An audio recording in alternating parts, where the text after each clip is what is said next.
Hi everyone, it's Jerusha. I wanted to give you an update on my dreadlock process. So tomorrow will be 9 weeks that I've had my dreadlocks, and I wanted to tell you a few things that I have noticed about them. So maybe like 2 videos ago, I told you that I was not using many products in my hair after shampooing. I would shampoo every other day with the Dollylocks liquid shampoo or the bar shampoo by Dollylocks, but I prefer the liquid. And I had been showing you my dreads and saying, hey, I haven't used any products in it, and they look so good and so tight. Well, I realized something. After not using products like tightening spray, specifically, but also sometimes I have been even using the Dollylocks version of the gel. This is Lock City. They're both aloe based gels for the dreadlocks.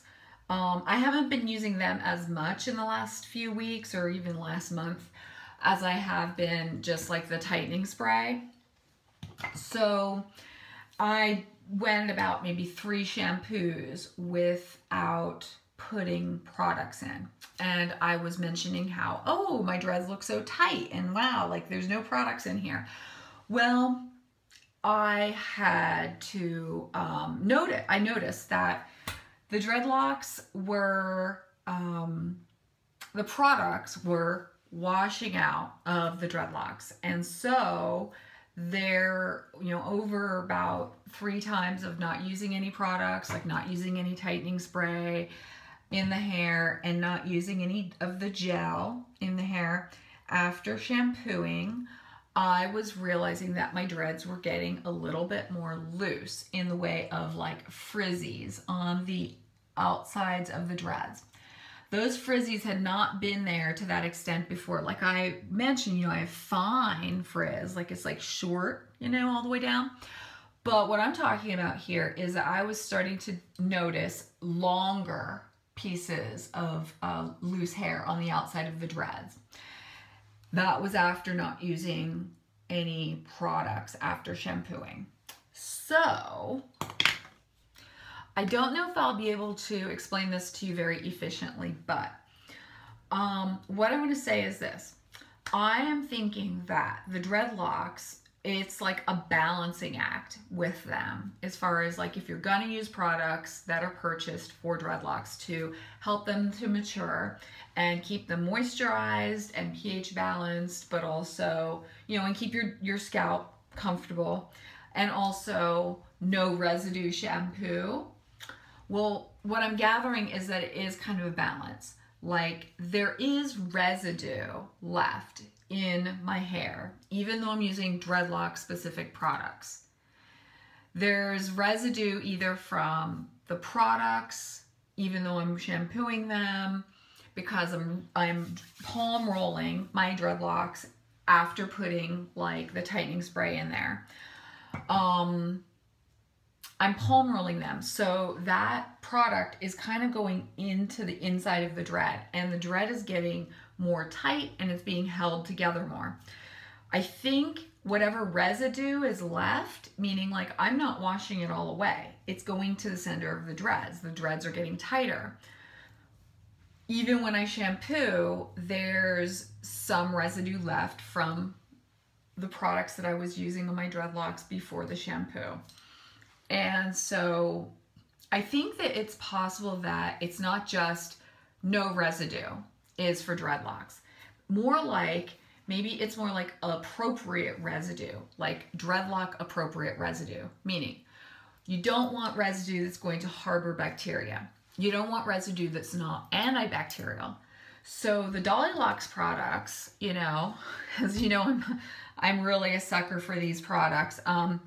A lot of them have things like grapefruit seed extract. Okay, so even this tightening spray has grapefruit seed extract in it. And I'm kind of wondering about the shampoo as well. See, I've got a trial size here, conveniently. The shampoo, the liquid shampoo that I got. So this is my favorite. I got like 2 of each trial size of my Nog Champa scented ones.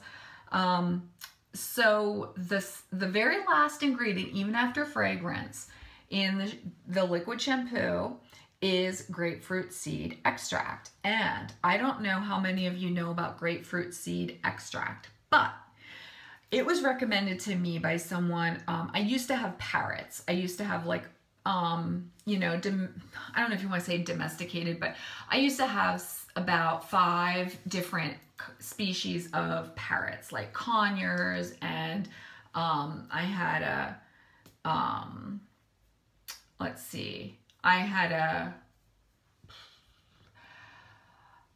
a Quaker parrot. I had a few different ones. And so we would put, you know, we would think about how do we disinfect their like food dishes or their water dishes without putting chemicals in, because birds are very sensitive, especially parrots. They're very sensitive to any kind of chemicals. So you wouldn't want to disinfect with Clorox bleach unless you really, really washed it out for sure. So grapefruit seed extract is something you can purchase in a bottle in a health food store or online, and it's something that you can use to disinfect and use as an antibacterial that's very natural, and it's not super harsh. So I believe that Dollylocks is using grapefruit seed extract in these things, like this one, and also like the refreshing spray I noticed has that in it. Otherwise it's essential oils and moisturizing properties. The tightening spray also has grapefruit seed extract in it. Let me just check the bar of soap here. Yes, very, very down low as far as the minimal volume of the ingredients. There is grapefruit seed extract in this. Okay, so if there's going to be residue in your hair, meaning like when you've got dreadlocks, you need them to, you want them, I don't know, I personally want them to get tighter and more, you know, tighter together, held together, less frizz. So I want them, you know, maturing. So actually I think that these products are leaving somewhat of a residue in my hair to keep them tighter and keep them together. And not in a bad way, not in the way that like regular shampoos that have sulfates or regular shampoos that have like other kinds of conditioners in there for detangling and such, and softening your hair, would have residue. Then I think that the grapefruit seed extract is like a antibacterial. It's keeping mildew and mold from growing in your hair, even though there's moisturizing that's going on. Like these products are putting things in there that are pH balancing. You know, Aylin Leslie says on some of her videos that the tightening spray is pH balancing. I believe she says that the gel that they use in their product line is you know, pH balancing for your scalp and your hair. So I think it's more about what is appropriate for the dreads. Like, how is it appropriate to moisturize your dreads, your scalp, and then the dreads that are maturing, not mature yet. You know, how do you keep your hair moisturized during the process? You don't want to dry your hair out completely. You definitely don't want to dry out your scalp, but your hair as well. Like, until it gets moisturized, until it gets mature, you don't want this hair drying out, you know? Like, people have been, you know, posting videos of like how infrequently they wash their hair. Like, there's people that wash their hair once a month when they have dreadlocks that are developing and maturing. And a lot of the dreadlocks products that are moisturizing specifically, they say that they are only for mature dreads. Well, I gotta think that, you know, common sense would say that it's not that you can't do anything in your hair that's gonna moisturize for 9 to 12 months or more until your dreadlocks are mature. I mean, you've gotta let your hair get taken care of. You gotta keep it moisturized. You just don't wanna make it detangle, and you wanna keep it together as dreadlocks so that it can continue the maturation process. So I think it's more about not to just moisturize or not, or only moisturize your scalp. I think it's just to kind of keep it balanced and also moisturize in a way that's not detangling. So I have, I realized I needed to start, basically restart putting the tightening spray in my hair. Maybe even the gel, I mean, I still tend to like the tightening spray more than the gel, because the gel, once you apply it, before you can feel it and like see it in there, like taking effect, it ends up like once it finally dries in a few hours, it does feel kind of stiff and your hair doesn't lay down as nicely and as naturally. And it's probably a process of just not putting too much in, which I tend to do. So every single shampoo afterwards is kind of a different process, like slightly. Like I'm not going to each time have my hair perfect. Sometimes I'll need to put more of the gel in to keep the hair together so that it can like continue to stay in together enough to continue the maturing process. And then other times I'm just gonna like use some of the tightening spray. And also my dreads are maturing at a different rate.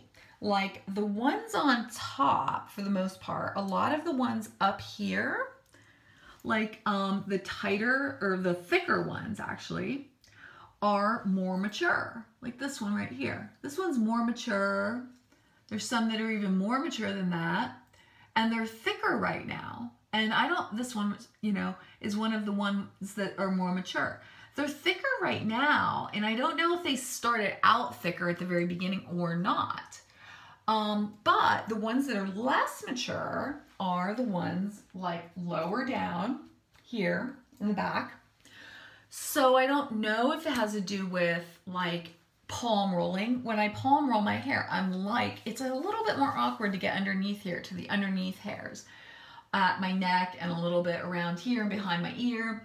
It's easier to, I'm probably palm rolling this stuff on the top and the upper portion, upper layers, probably palm rolling them more.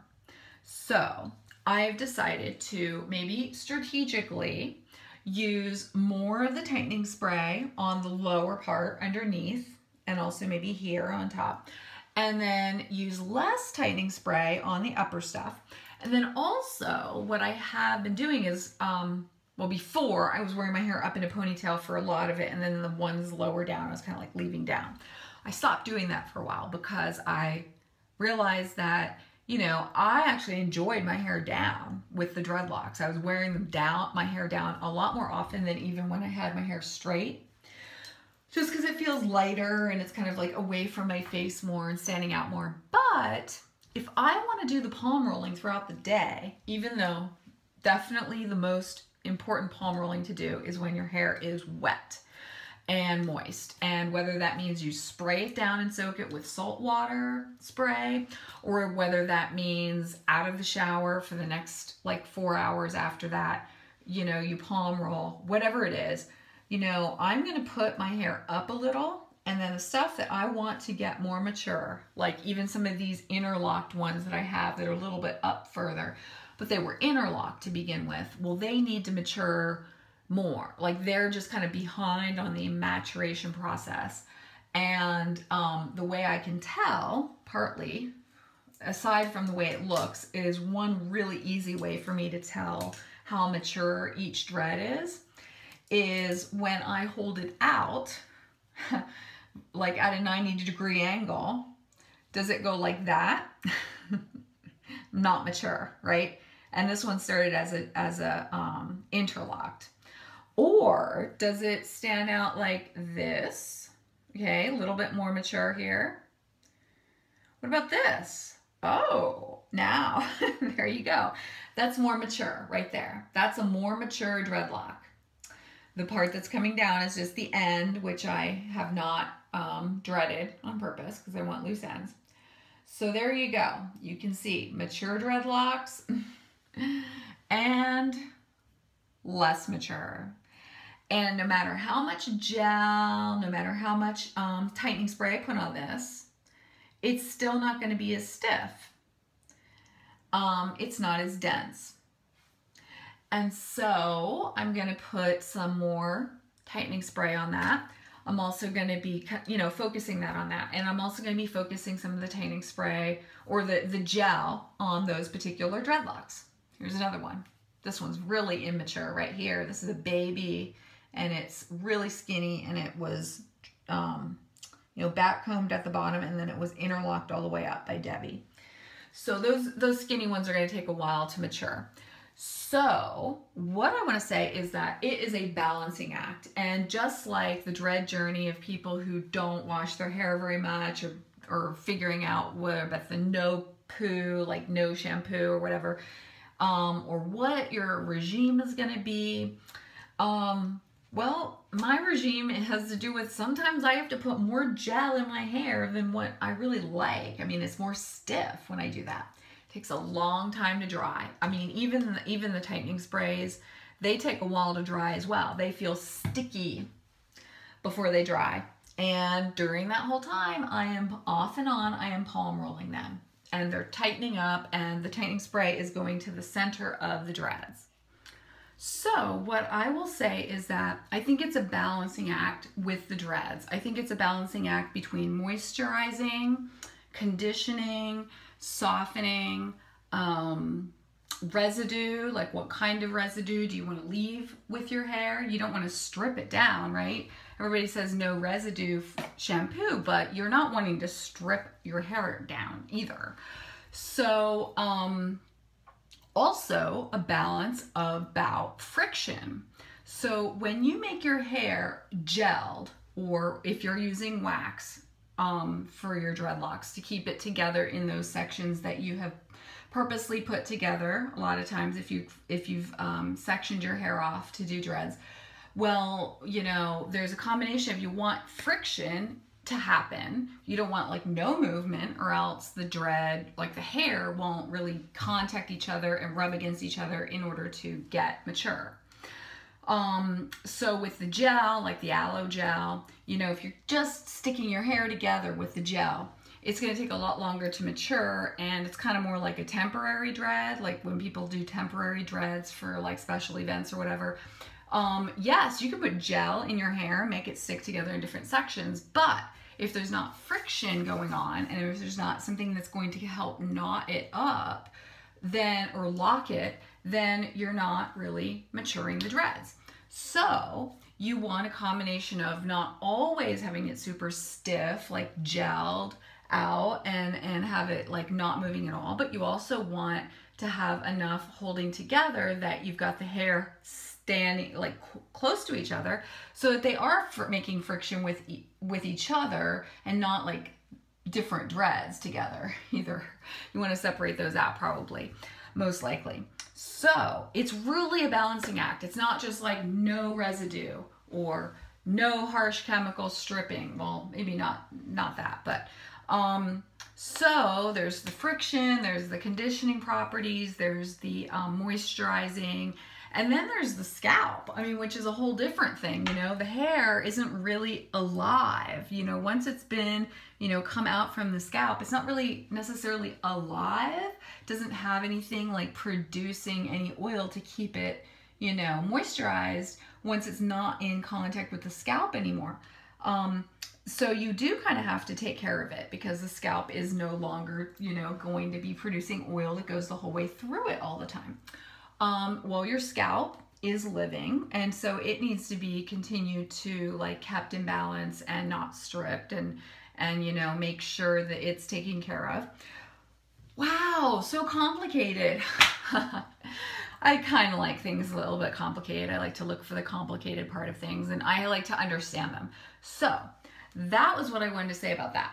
I was saying before, no, didn't need any products. Well, now I'm like, okay, now I understand what these products are doing. And now I also understand why sometimes when I put too much of the gel in, hey, that's just how it is. I moisturize the inside of that hair for the whole time I left it on, whether it be like the next day that I shampoo it out, or in 3 days, whatever it may be, that aloe was there on my hair, and it was conditioning it during the time. And then maybe next time I don't want to put so much aloe in. Maybe I just want to rinse it out of my hair the next time I get in the shower. But I think that's exciting. All right, well, that's my contribution to information about the dread journey, and I'm looking forward to finding out new things, and I'm also looking forward to telling you more about what I'm going through right now. All right, until next time, I will see you later.